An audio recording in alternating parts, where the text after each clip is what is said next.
बिस्मिल्लाहिर्रहमानिर्रहीम। अस्सलाम वालेकुम। लास्ट लेक्चर में हमने एक्सरसाइज 4.3 के कुछ क्वेश्चंस किए थे। उम्मीद है आपको वो समझ आ गए होंगे। नेक्स्ट हमने क्वेश्चन नंबर 26 करना है।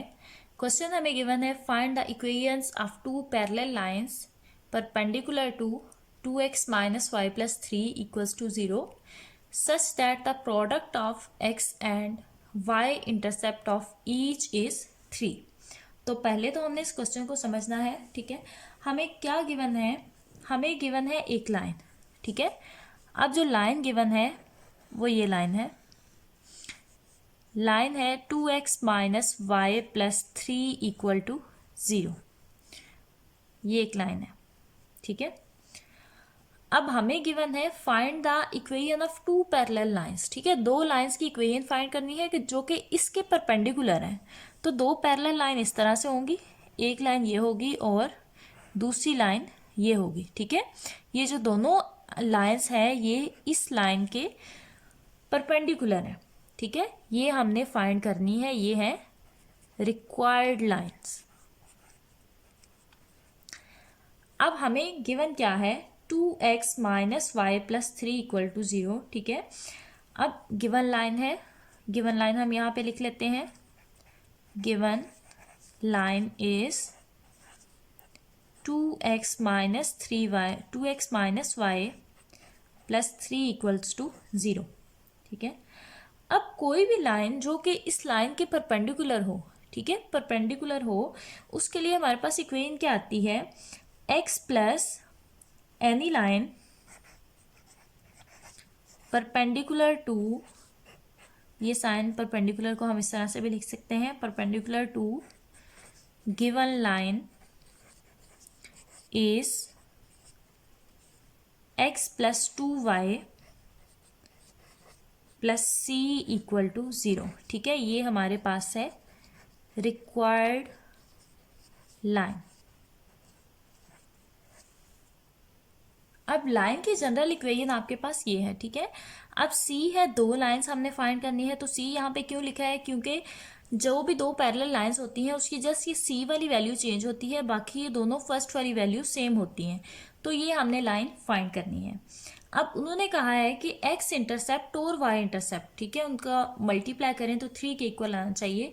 तो हमें पहले x इंटरसेप्ट फाइंड करना होगा और y इंटरसेप्ट। तो इस इक्वेशन से हम फाइंड करेंगे। For x intercept put y equals to 0, y को हम 0 पुट करेंगे तो x प्लस c इक्वल आ जाएगा 0 के, और यहाँ से x इक्वल आ जाएगा माइनस c के। आप क्या करना है? y intercept for y intercept put x equals to 0।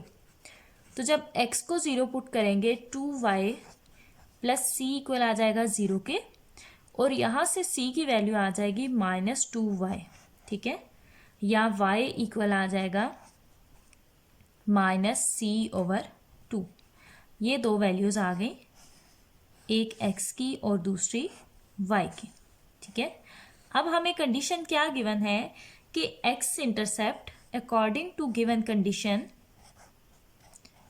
According to given condition, जो हमें कंडीशन गिवन है वो हम यहाँ पे यूज़ करेंगे। कंडीशन क्या है कि x intercept multiply by y intercept equals to 3, ठीक है। इनका प्रोडक्ट 3 के इक्वल है। तो हम यहाँ पे ये x इंटरसेप्ट है, ये y इंटरसेप्ट है, इन दोनों की वैल्यूज पुट करेंगे। माइनस c मल्टीप्लाई होगा माइनस c ओवर 2 से इक्वल्स टू 3। यहाँ से c स्क्वायर इक्वल आ जाएगा 6 के, और यहाँ से c की वैल्यू आ जाएगी plus minus square root of 6 के। ये हमारे पास दो c की वैल्यूज आएंगी। अब देखें, ये रिक्वायर्ड लाइन है, ठीक है। तो हमने यहाँ पे c की वैल्यू पुट करनी है। तो हमारे पास रिक्वायर्ड लाइन, एक दफ़ा हम c की वैल्यू पॉजिटिव साइन के साथ पुट करेंगे और दूसरी दफ़ा नेगेटिव साइन के साथ। तो हमारे पास रिक्वायर्ड लाइन आ जाएगी, put c equals to plus minus square root of 6 in required line.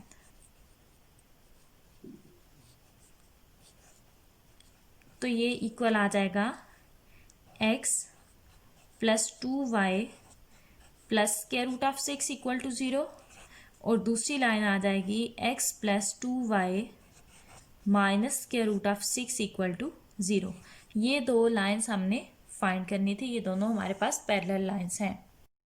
Next हमने क्वेश्चन नंबर 27 करना है। क्वेश्चन हमें गिवन है 1 vertex of a parallelogram is 1 4। एक वर्टेक्स हमें गिवन है and the diagonal intersect at 2 1।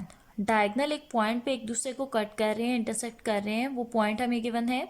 And the lines have slope 1 and -1/7। और lines की स्लोप गिवन है, हमने बाकी तीनों वर्टिसेस फाइंड करने हैं। ठीक है, तो पहले ये एक पैरेललोग्राम है, 1 वर्टेक्स गिवन है। ठीक है, तो ये ए पॉइंट है, 1 वर्टेक्स गिवन है, ये जो कॉर्नर पे हैं ये हमारे पास वर्टेक्स होते हैं, a इंटू 1 4। और क्या गिवन है कि 2 और 1। ठीक है, इंटरसेक्ट करते हैं पॉइंट पे, ये पॉइंट है, और ये है 2 और 1।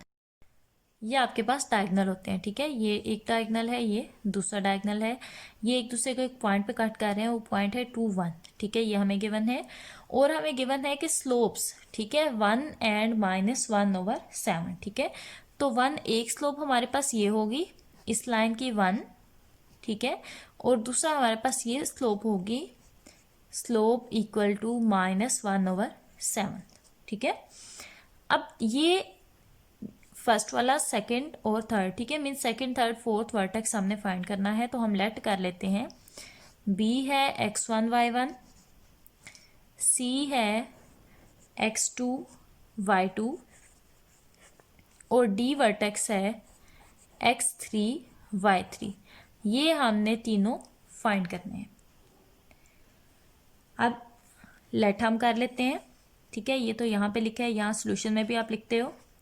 Late a into 1 4 and b into x1 y1, c into x2 y2 and d into x3 y3। अब देखें, हमें डायगनल गिवन है कि ये डायगनल एक पॉइंट पे कट कर रहे हैं।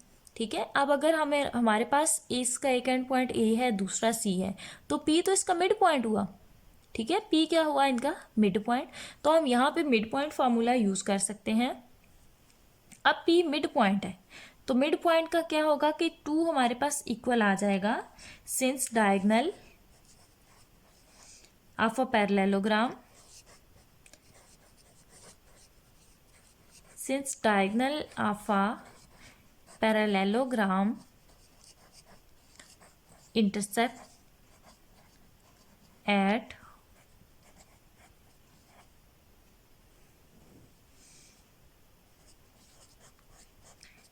point 2 and -1, 2 and 1, ये पॉइंट हमें गिवन है जहां पे ये दोनों इंटरसेप्ट कर रहे हैं। ठीक है, is a mid point of A C, is mid point of A C.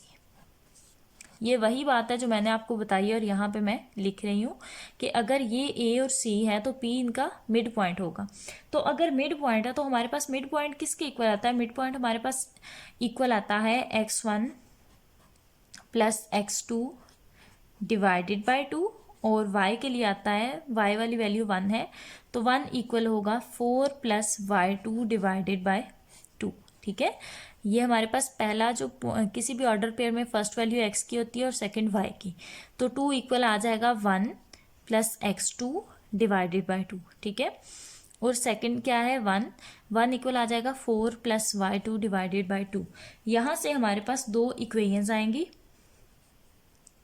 4 equal आ जाएगा, बल्कि हमारे पास दो वैल्यूज़ ही आ जाएंगी, 1 प्लस x2, और यहाँ से x2 की वैल्यू आ गई 4 - 1 इक्वल टू 3।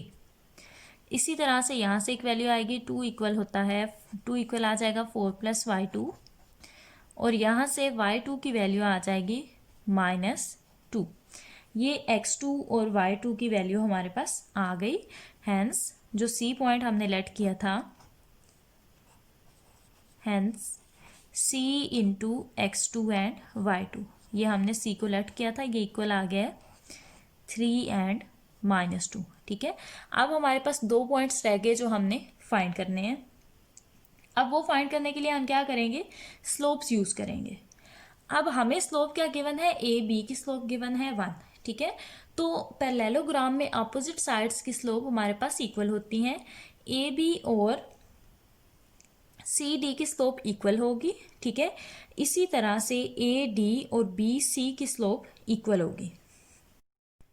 अब देखिए ए बी पैरेलल है सी डी के, ये ए बी है और ये सी डी है। ठीक है, किसी भी पैरेललोग्राम में अपोजिट साइड्स एक दूसरे के इक्वल होती हैं तो उनकी स्लोप भी इक्वल होगी।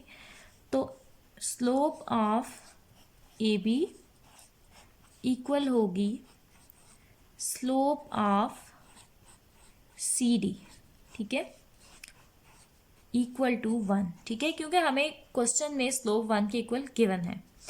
अब ए बी की स्लोप क्या है, ये ए पॉइंट है, ये बी पॉइंट है, तो स्लोप का फॉर्मूला हमारे पास होता है y2 minus y1 divided by x2 minus x1।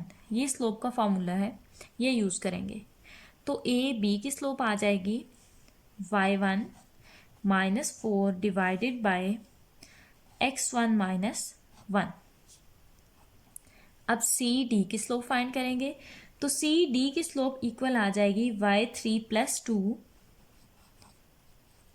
Divided by x3 minus 3 equal to 1। अब इनको सेपरेटली लिख लेंगे। y1 minus 4 over x1 minus 1 equal to 1, ये भी 1 के इक्वल लिख लेंगे। और y3 plus 2 over x3 minus 3 equal to 1। ठीक है, दोनों को 1 के इक्वल लिख लिया। अब इनको सॉल्व करेंगे। y1 माइनस 4 इक्वल आएगा x1 माइनस 1 के, और यहाँ से x1 minus y1 minus 1 plus 4 equal आएगा 0 के, और x1 minus y1 plus 3 equal to 0, और इक्वेशन यहाँ से आ जाएगी x1 minus y1 equal to -3। ये आ गई फर्स्ट इक्वेशन। अब इसे हम सॉल्व करेंगे तो सेकेंड इक्वेशन आ जाएगी। y3 प्लस 2 इक्वल आ जाएगा x3 माइनस 3 के। सिंप्लीफाई करेंगे, x3 माइनस y3 को हम उस साइड पे ले जाएंगे राइट साइड पे, और -3 को लेफ्ट साइड पे ले आएंगे। 2 प्लस 3, ये आ जाएगा x3 minus y3 equal to 5। ये आ जाएगी सेकेंड इक्वेशन। अब इसी तरह से जैसे ए बी और सी डी पैरेलल हैं, सेम इसी तरह से बी सी और ए डी भी पैरेलल हैं। ठीक है, ये बी सी है और ये ए डी है। तो as B C is parallel to A D, तो slope of B C equal to slope of A D equal to -1/7। ठीक है, ये हमें सेकंड स्लोप गिवन थी -1/7 के इक्वल, ये हमने लिख ली। अब स्लोप ऑफ बी सी, ये बी पॉइंट है और ये सी पॉइंट है। ठीक है, सी पॉइंट हमने फाइंड कर लिया हुआ है 3 और -2, तो बी सी की स्लोप हमारे पास इक्वल आ जाएगी y1 -2 minus y1 divided by 3 minus x1। ठीक है, ये b पॉइंट है और ये c पॉइंट है, तो हम -2 में से माइनस करेंगे y1 को और 3 में से माइनस करेंगे x1 को। इसी तरह से स्लोप ऑफ AD, ये a पॉइंट है और ये d पॉइंट है, तो AD की स्लोप आ जाएगी y3 -4 divided by x3 -1 equal to -1/7। Same उसी तरह से हम इन दो इक्वेशंस को भी सेपरेट लिख लेंगे, -1/7 के इक्वल। तो -2 - y1 ओवर 3 - x1 इक्वल आ जाएगा -1/7 के, और y3 - 4 ओवर x3 - 1 इक्वल आ जाएगा -1/7 के। अब क्रॉस मल्टीप्लाई करेंगे, 7 मल्टीप्लाई होगा -2 - y1 से, तो ये इक्वल आ जाएगा -14 - 7y1 इक्वल टू -3 + x1।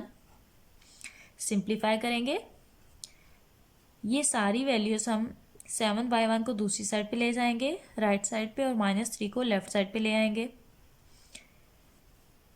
तो -14 + 3 इक्वल आ जाएगा x1 + 7y1।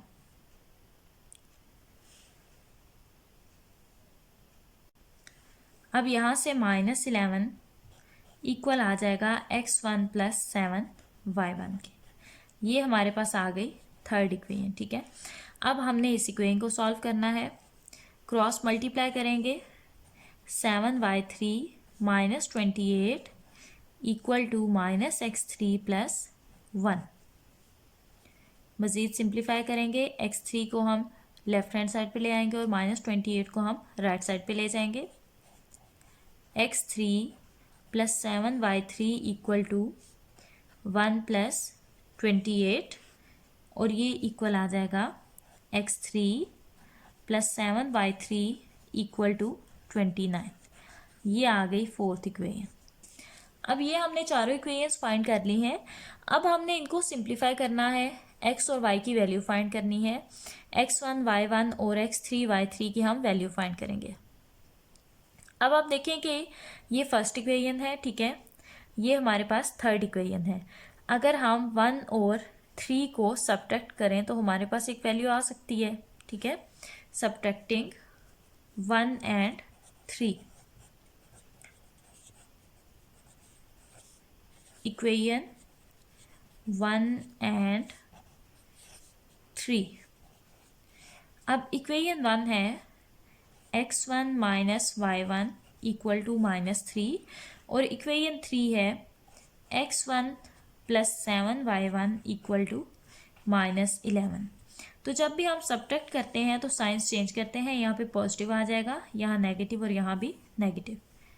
x1 cancel, -8y1 equal आ जाएगा 8 के, और यहाँ से y1 इक्वल आ जाएगा -1 के, ठीक है। अब ये y1 की वैल्यू आप 1 और 3 में से जिसमें भी चाहे पुट कर सकते हैं। मैं इक्वेशन 1 में पुट कर रही हूँ। इक्वेशन 1 है x1 - y1 इक्वल टू -3, तो यहाँ से x1 + 1 इक्वल टू -3, और x1 की वैल्यू इक्वल आ जाएगी +1 है, दूसरी साइड पे जाएगा तो -1 हो जाएगा, x1 की वैल्यू आ जाएगी -4। तो यहाँ से हमारे पास b पॉइंट आ गया। b क्या था, x1 y1, तो ये इक्वल आ जाएगा b इंटू -4 -1। अब जी एक पॉइंट रह गया है x3 y3, वो हमने फाइंड करना है। अब x3 y3 के लिए एक तो सेकेंड इक्वेशन है और एक फोर्थ इक्वेशन है। तो अगर हम सेकेंड और फोर्थ को सब्ट्रैक्ट करें तो हमारे पास x3 y3 की वैल्यू आ सकती है बाय सब्ट्रैक्टिंग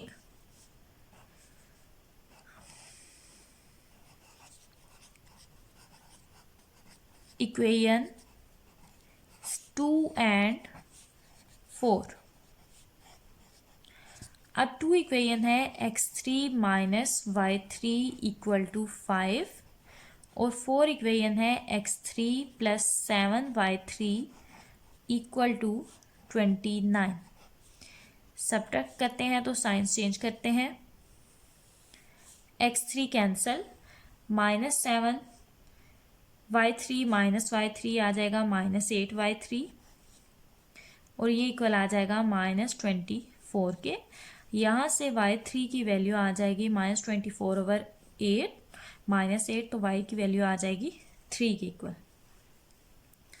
y3 आ गया जी 3 के इक्वल। अब हम ये वैल्यू पुट करेंगे 2 या 4 में से किसी भी इक्वेशन में पुट कर सकते हैं। मैं इक्वेशन 2 में पुट कर रही हूँ। Put y3 equals to 3 in equation 2। तो 2 इक्वेशन हमारे पास इक्वल आ जाएगी x3 as it is minus y3 equal to 5। x3 equal आ जाएगा 5 प्लस 3 और यहाँ से x3 इक्वल आ गया 8 के। x3 की वैल्यू भी आ गई, y3 भी आ गई। ये हमारे पास पॉइंट आ गया है D पॉइंट। D पॉइंट था x3 y3, तो इक्वल आ गया D इंटू 8 एंड 3। ये D की वैल्यू भी आ गई। तो बाकी हमारे पास वर्टिसेस कौन से हैं? Hence other vertices are other 3 vertices are, एक तो हमने b फाइंड किया है, ठीक है, b की वैल्यू आई है -4 -1। दूसरा हमने c फाइंड किया है 3 एंड -2 और हमने फाइंड किया है d 8 3। ये 3 वर्टिसेस हमने फाइंड करने थे। इसके साथ ही आपका लेक्चर ख़त्म हुआ आज का। आज जस्ट आपने 2 क्वेश्चंस करने थे। ये क्वेश्चन थोड़ा सा लेंथी है, लेकिन अगर आप समझ के करेंगे तो आपको इंशाल्लाह समझ आ जाएगी। लेकिन फिर भी अगर आपको कोई मसला हो तो आप पूछ सकते हैं, कमेंट करके पूछ सकते हैं। जहाँ से आपको समझ ना आए मैं अगेन आपको समझा दूँगी। अपना बहुत सारा ख्याल रखिएगा, दुआ में याद रखिएगा। इस चैनल को लाजमी सब्सक्राइब करना है और अपने दोस्तों से शेयर करें। अल्लाह हाफिज़।